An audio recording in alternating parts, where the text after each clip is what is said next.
जय जय श्री कृष्ण, जय जय श्री कृष्ण, जय जय श्री कृष्ण। बोलो आनंद एक बार, हरि बोल। अभी भगवान का माला पहन लिए। आज दिन गुरुवार और तिथि भाद्रपद शुक्ल सप्तमी। दूसरी राधा, मैं दूसरी राधा कृष्ण प्रिया कृष्णानंद डीके पंडा पूर्व आई पुलिस। मैं अपने स्वामी, अपने पतिदेव भगवान श्री कृष्णचंद्र, कमल नयन भगवान श्री कृष्णचंद्र के श्री चरणों में कोटि कोटि प्रणाम करती हूँ और सभी को आशीर्वाद देती हूँ और सबका कल्याण हो। अभी मैं बता रही थी पिछले रिकॉर्डिंग में कि मनोहर दास नेत्र चिकित्सालय जो इलाहाबाद का प्रसिद्ध चिकित्सालय है, सरकारी है, मेडिकल कॉलेज का हिस्सा है, वहाँ गई थी आँख को दिखाने के लिए। बाएं आँख बाएं आँख में कुछ परेशानी हो रही थी कल, तो ऐसा लगा कि कहीं रेटिना डिटैचमेंट ना हो रहा हो। टीयर इन रेटिना, टीयर मतलब फट जाना। वो बहुत झिल्ली सा होता है, वो नाजुक सा होता है और उसी से हम देख पाते हैं। जो हम देखते हैं बाहर, उसका प्रतिबिंब जाके रेटिना में फोकस होता है, तब हम देख पाएंगे। और रेटिना अगर नहीं है, डैमेज हो गया है, नुकसान हो गया है, खराब हो गया है, तो वो बनेगा ही नहीं, प्रतिबिंब बनेगा ही नहीं देख पाओगे, तो फिर अंधे हो जाओगे। ऐसा नियम है। भगवान की कारीगरी देखिए, आश्चर्य होने वाली बात है। इतना पतला सा झिल्ली बना दिए हैं, उसी से ये नेत्र ज्योति जिसको कहते हैं वो बना रहता है और काम चल जाता है मनुष्य का।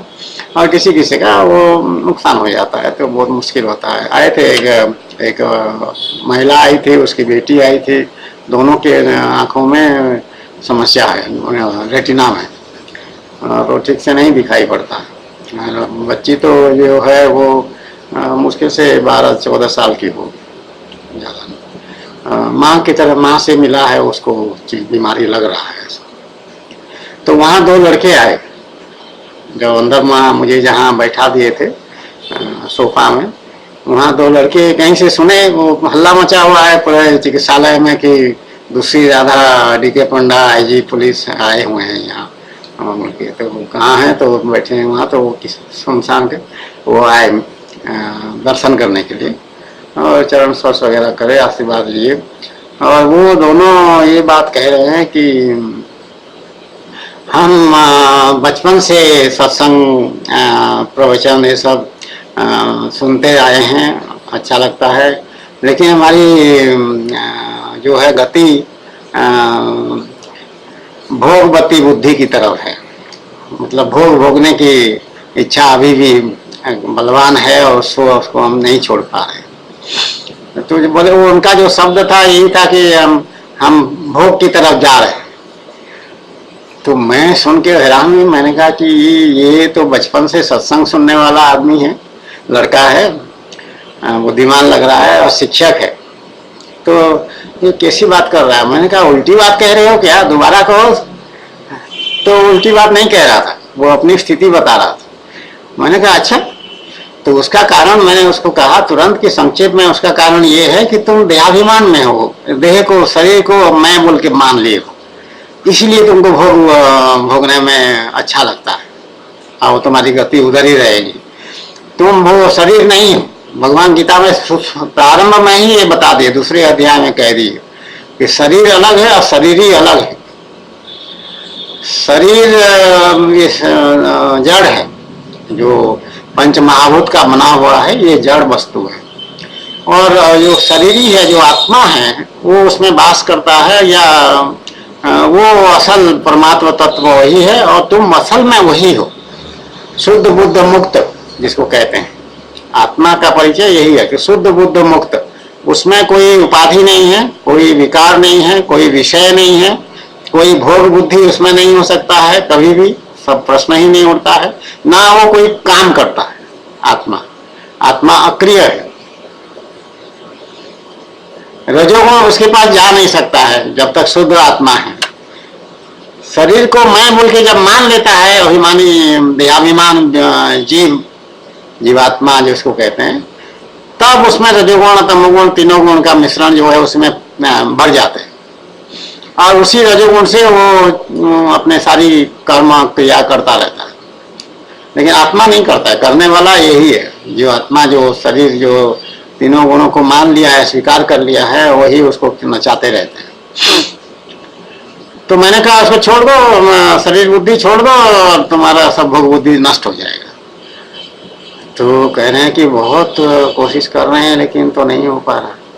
तो यही बात साधकों को समझने की बात है कि ये भगवान की प्राप्ति का जो मार्ग है वो डीके पंडा के लिए तो बहुत सरल था।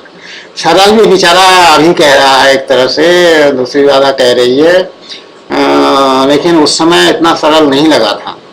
लेकिन अब उसको देखने से पता चल रहा है कि वो जैसे जितना जितना भी 12 वर्ष की तपस्या उसने किया भगवान के अधीन रह करके, भगवान ने कराया तपस्या, उसने कुछ नहीं किया, ऐसा कह सकते हैं। तो सब कुछ भगवान कराए। तो अब उसको वो चीज सरल मालूम पड़ता है। लेकिन वास्तव में जो संसारी मनुष्य है वो अपने कर्म वासनाओं को लेकर के, पूर्व जन्मों का कर्म वासनाओं, पूंजीभूत कर्म वासनाएं उसके साथ रहती हैं। तो वो कर्म वासनाएं उसको कर्म करने के लिए मजबूर करेंगे, करते रहते हैं। और वो अपने मुंह से कह रहा है कि हम नहीं से निकल पा रहे हैं, वो हमको पकड़ रखा है, भोग बुद्धि। जबकि वास्तव में देखा जाए तो बहुत सरल होना चाहिए। डीके पंडा का जहां तक प्रश्न है, उसका भोग बुद्धि बचपन से नहीं था।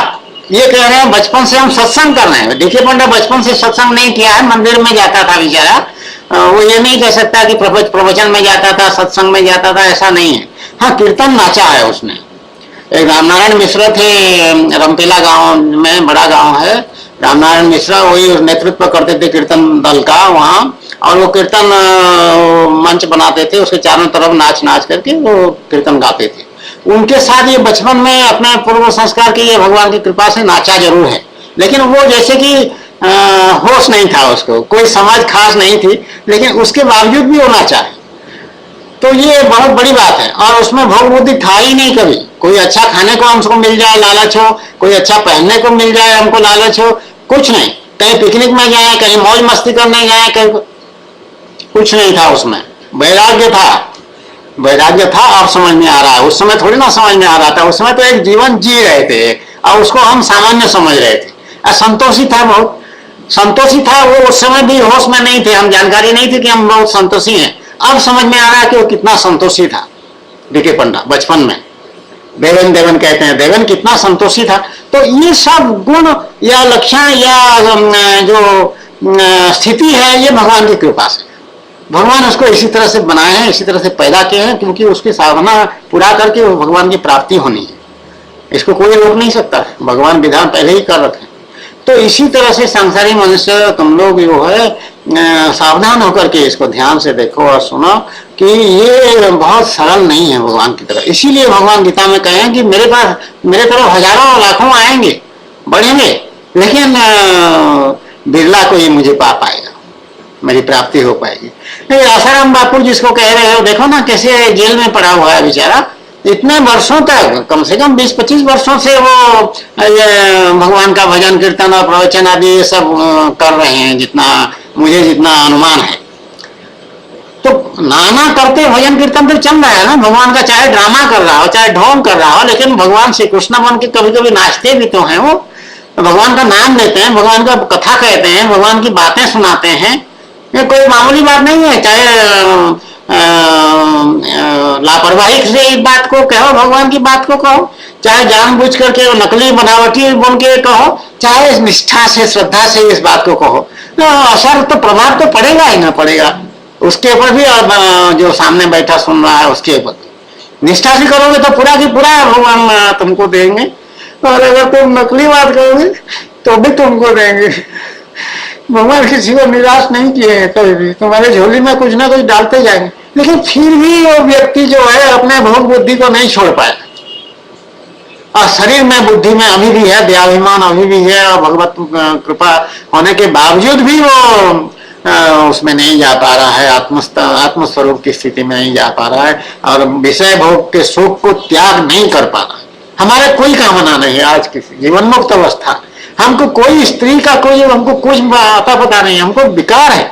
अगर कोई कहे किसी स्त्री के साथ लेट जाओ, हम नहीं लेट पाएंगे उस तरह से। तो ये भगवान की बड़ी कृपा है हमारे ऊपर। हमारे ऊपर क्या, हमारी तो स्थिति पूरा कर दिए हैं भगवान, सिद्ध कर दिए हैं, भगवान की प्राप्ति करा दिए हैं, और क्या बाकी क्या रहा। लेकिन मैं कह रही हूँ संसारी मनुष्यों के लिए, तुम लोगों के लिए कितना कठिन है। तो इसलिए जिसको भी आत्मकल्याण करने की इच्छा हो, या वो जागृत हो रहा हो, बुद्धि कह रहा हो ऐसा आत्मकल्याण करने की चेष्टा करना चाहिए, तो उसको पूरी निष्ठा से अपना सब कुछ लगा देना है दांव पर। और भगवान के ये पुरुषार्थ जिसको कहते हैं, भगवान गीता में जैसे उपाय बताए हैं, ज्ञान योग, कर्म योग और भक्ति योग, उसी योग मार्ग से जा करके भगवान की प्राप्ति हो जाएगी। भगवान कृपा करेंगे, निश्चित रूप से करेंगे, ऐसा उन्होंने आश्वासन दिया है। अपिचेत सुदुराचार हो, इस तरह से कहेंगे दुराचारी से दुराचारी व्यक्ति भी यदि मेरे शरण में आ जाएगा, वो धर्मात्मा कहलाएगा और उसका सब कल्याण होगा। तो ये कठिन बहुत है, सरल इतना नहीं है। जीके पंडा के लिए सरल कर दिए भगवान उनकी कृपा से, इसमें उसकी कोई बहादुरी नहीं है। तो उसका क्या बहादुरी, बेचारा सरल हृदय का था, बड़ा ईमानदार, बड़े निष्ठा, हर चीज में निष्ठा। काम करेगा, सरकारी काम करेगा तो निष्ठा, परिवार वालों के लिए निष्ठा, बाकी दुनिया वालों के लिए निष्ठा।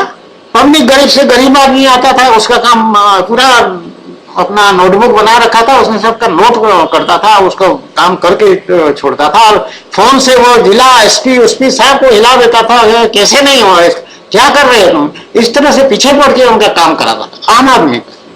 तो ये भगवान की कृपा है, ऐसी बुद्धि होना। और ऐसे तुम लोग सब भीड़ जाओ, एकदम अपने को लगा दो, झोंक दो जिसको कहते हैं, तो भगवान की प्राप्ति हो करके रहेगी। लेकिन अगर गणित करते रहोगे, मेरा नफा इतना हुआ, नुकसान इतना हुआ, गणित करने वाले का कोई कल्याण नहीं। संशयात्मा विनश्यति, जो संदेह करेगा वो नष्ट हो जाएगा। तो इसलिए ये सब ना करो, जितनी बातें भगवान बता रखे हैं श्रद्धा के साथ, निष्ठा के साथ आगे बढ़ो, तुम्हारा कल्याण और सब लोगों का ऐसा मैं प्रार्थना करती हूँ मेरे स्वामी से भी, और तुम लोगों का कल्याण की कामना भी करती हूँ। जय जय श्री कृष्ण, जय जय श्री कृष्ण, जय जय श्री कृष्ण। बोलो आनंद एक बार, हरि बोल हरि बोल हरि बोल।